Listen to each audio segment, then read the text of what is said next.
Thank God I found them.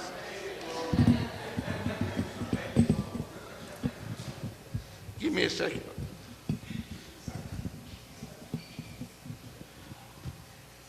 Before we get started, my wife ain't expecting this to happen, but I want her to stand up and testify. I have a great wife. They said behind every great man is a great woman, and God blessed me when he gave me Kim. Kim, will you stand up and testify right quick?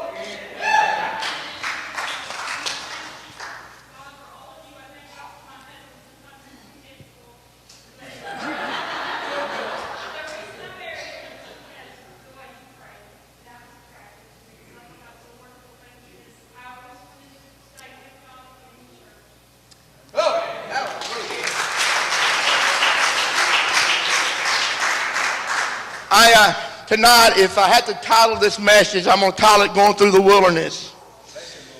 You know, like I said, this life is like a journey we go through, and sometimes it leads us up mountaintops, sometimes it leads us through the valley and through the wilderness. And I'm open scripture, I'm going to open up, if you want to turn to it, Matthew 4:1 through 11.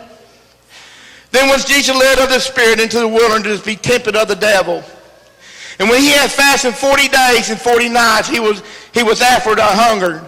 And when the tempter came to him and said, If thou be the Son of God, command these stones be made of bread. But he answered and said, It is written, Men shall not live by bread alone, but by every word that proceedeth out of the mouth of God.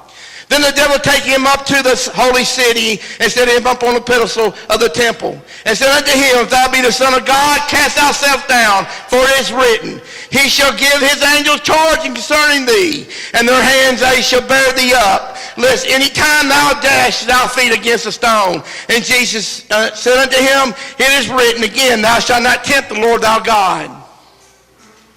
Again the devil take him up into a exceeding high mountain, showing him all the kingdoms of the world and the glory of them.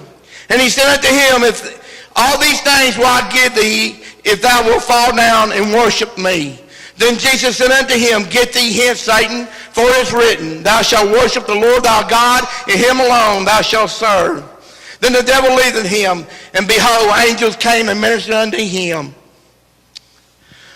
Brother Winter, will you say a prayer for us right quick, please?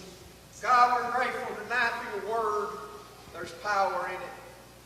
I pray that it would reach out and touch every heart that's here tonight. I pray you'd anoint your servant tonight. Help us, oh God, to be ready hearers and doers of it in Jesus' name. Amen. As we just read, we read that Jesus was led by the Spirit into the wilderness to be tempted of the devil. And he used the word of God against him. Well, I'm here to talk tonight going through our wilderness in our lives. And, you know, in the wilderness, it's a barren land with it's a barren land. And sometimes, you know, sometimes we go ways without feeling God at times. We go long periods of time without feeling God. But in the natural, you know, we go on trips. We prepare ourselves when we go on trips. I don't know about y'all, but me and Jay recently just went to California and prepared for his dad's brother's funeral. We prepared ourselves when we went on that trip, and we made sure there was gas in the car, the oil was changed. We checked the tires, made sure the tires were right. But before we got to that point, we had to pack our bags. We made sure we had everything, the right clothing it takes. And we made sure that we had plenty of water and to drink and food to eat while we was on our trip. We made sure we had plenty of money in our back pocket, so in case something happened, the vehicle breaks down, that we could make the repairs on it. We got to prepare ourselves when we go on a trip. No different than living for God. When we go through the life journey, we got to prepare ourselves when we go through that journey through life. You know, the way we prepare ourselves, we get up every morning, we go before God, and we ask God to give us our daily bread for that day. We pray God to keep his hand upon us and upon our family. We pray that God to put a shelter around our children that the enemy can't reach in and touch. You know, we got to prepare ourselves. describe a desert y'all, I'm not too good with notes, so if I kind of get off my notes, it's all right. But the barren land, the desert is a barren land with little rain occurs. And limited condition is hot or hostile for plants and animals, less on that, humans. You know, it says little rain happens in the desert. It's hostile toward the plants. They say the cactus plant roots ain't very deep at all because of lack of rain there is. And because there's lack of rain, the water that is in the desert sometimes is contaminated. You know, and we got to be careful going through the desert. Sometimes when we go to the desert, you can see the picture how barren it is. And look, the sand there, but see, sometimes we go through the desert, we got to watch where we tread when we go through the desert. We got to watch where we put our hands. See, there's things out in the desert when we go through our desert, even through our spiritual desert, we got to watch where we go and place our feet, the way where we trod. But you see, there's danger in the desert. Go ahead, Sister Judy, show the danger in the desert. Now, can we turn that on when it shows bearing itself up? I don't think it does. But anyhow, this snake right here is the desert snake. It hides itself in the sand just like the old enemy hides itself. Sometimes when we go through the desert, it seems that everything's okay when everything's not okay. That's why we got to watch ourselves when we go through that desert. That's why we have to go through dry spells at times, that we got to make sure we don't put our hands where we shouldn't put them, because there's scorpions out there that can bite you. There's things out there that can bite you and kill you. We're going through the desert, we can lose some things sometimes. The desert receives less than 10 inches of rain each year. The desert occupies almost a quarter of the Earth's land surface, which is approximately 20.9 million square miles. The desert features high temperatures in the day, cold temperatures at night. The deaths in the desert here alone in the United States, over 100 deaths each year that occurs in the desert because of the lack of preparation going through the desert. While me and Jay was on our trip going through the desert, we encountered some things going through the desert. First thing we encountered as we left Arkansas, it was so beautiful, Brother Winton, going through the hills of Arkansas and seeing all the landscape. But as further we went, I started noticing the landscape started changing. And before we know it, got to Oklahoma, the little landscape changed a little bit. There's still grass and trees around. But as we went a little bit further, got to New Mexico, I started noticing it really changed. We started seeing a lot more desert than what normal. The heat started to get hotter than what it was. It started to take a toll on the car a little bit. And you know, and then as we got to Arizona, oh man, it got so hot. And by the time we hit that desert in California, the temperature was 122 degrees at one point in time going through the desert. Wow. Very few places we seen, Brother Winter, we could have pulled over and rest. Or even got a drink of water or stopped and got something. That's the reason why we got to prepare ourselves. We made sure we had plenty of water in the back seat. All we had to do to reach in that back seat and got a cool drink of water when we needed it. Just like our spiritual life, we got to make sure we're full of the Holy Ghost, because sometimes we maybe have to draw from the back and get a drink of water, a cooling drink of water from God. See, when we're going through the desert, y'all, when we get thirsty, this right here is our drink of water. When we go through the desert and we get hungry and there's no food to be found, we can turn the water to God's word and he'll feed us. Because man don't live alone on bread, but every word that proceeded out of God's mouth. Right here is God's word right here. This is our road map. When you go through the desert, Brother Winton, we went to that Californian desert. There's a main road that led up through there, and there's a paved road. If you got off that road, you went in the right vehicle, you could have got lost.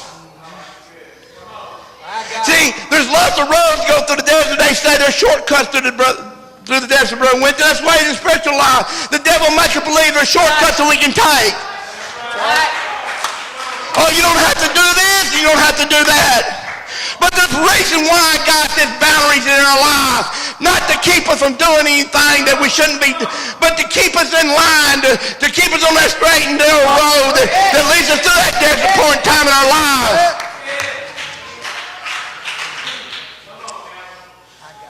Lord God, Jesus. Lord Jesus. You know, a desert always not a dangerous thing. Sometimes God allows us to go through deserts in our lives, and not to hurt us, but to prepare us for somewhere down the road, Brother Winton. There's some things that he allows us to come in our lives that we might not understand when they come. We might not understand, Brother Nathan, why God said that, we might lose our jobs, but we can trust God. We can trust God and he'll take care of us through the desert. We got to learn to trust in God. Right. See, one or two things going to happen when you go to church, when you go through the desert. You're either going to die off or you grow stronger. Right. While I was studying for this lesson, I was praying to God. I said, well, God, I know the dangers in the deserts. I know there's things, people died through the desert. Like the children of Israel, when they went through the wilderness. For Moses can lead them out of the wilderness, Brother Winnington, God gave him experience on the backside of the desert. Yes, he did. He tested him on the backside of the desert. That's where he got his calling, was on the backside of the desert and among the burning bush. When God said, when he came up on the burning bush, God told him to pull his shoes off when he's standing on holy ground.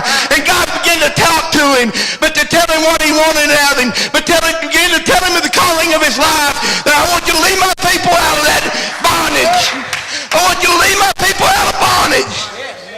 But Moses kind of argued with him a little bit, and he said, oh, God, that's like I was doing. I said, God, I don't know if I'm capable of doing this for you, God, because, Lord, sometimes I can't pronounce my words very good, God, and I got such big, thick jaws, God, and sometimes I say, he said, don't worry about it.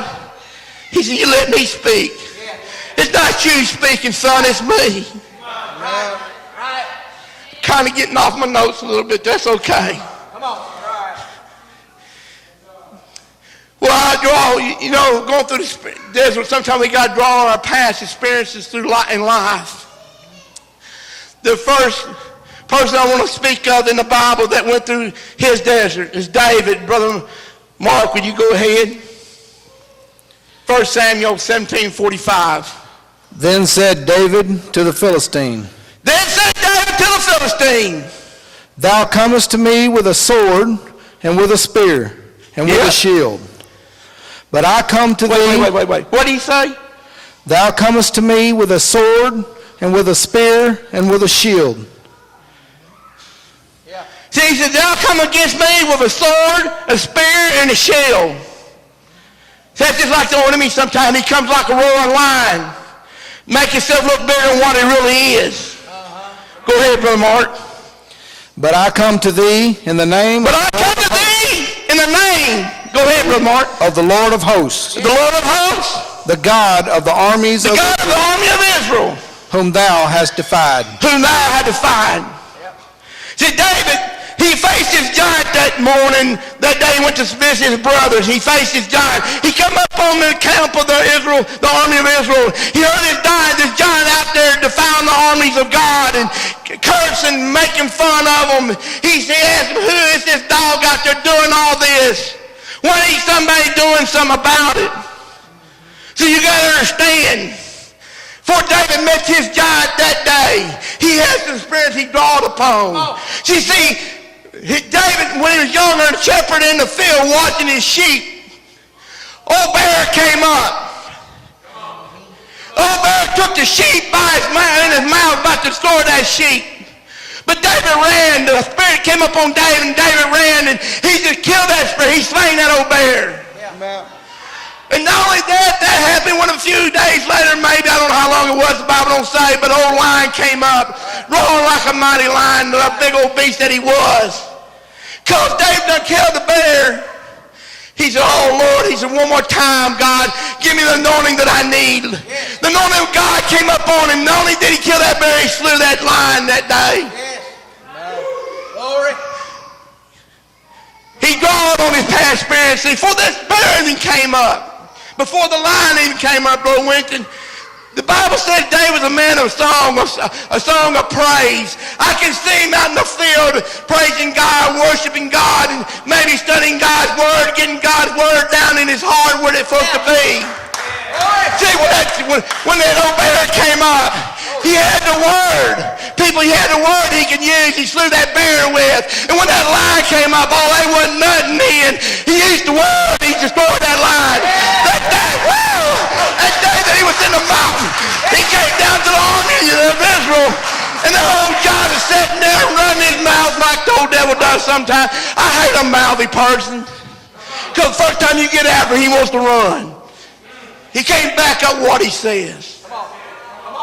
But the old giant sitting out there and running his mouth, David said, let me go. See, I'll slew that giant for you. See, I'm going to tell you what God, I'm going to give you a little testimony. I'm going to tell you what God did to me when I was out tending my father's sheep. He began to tell the story how he slew the bear, how he slew the lion. Right. They tried to put armor on him. It was too heavy for him. He said, I don't need this armor. He said, I got God. I can see him as he ran down. Excuse me. I ain't got one. I can see him as he's running down. He had that slingshot in his hand.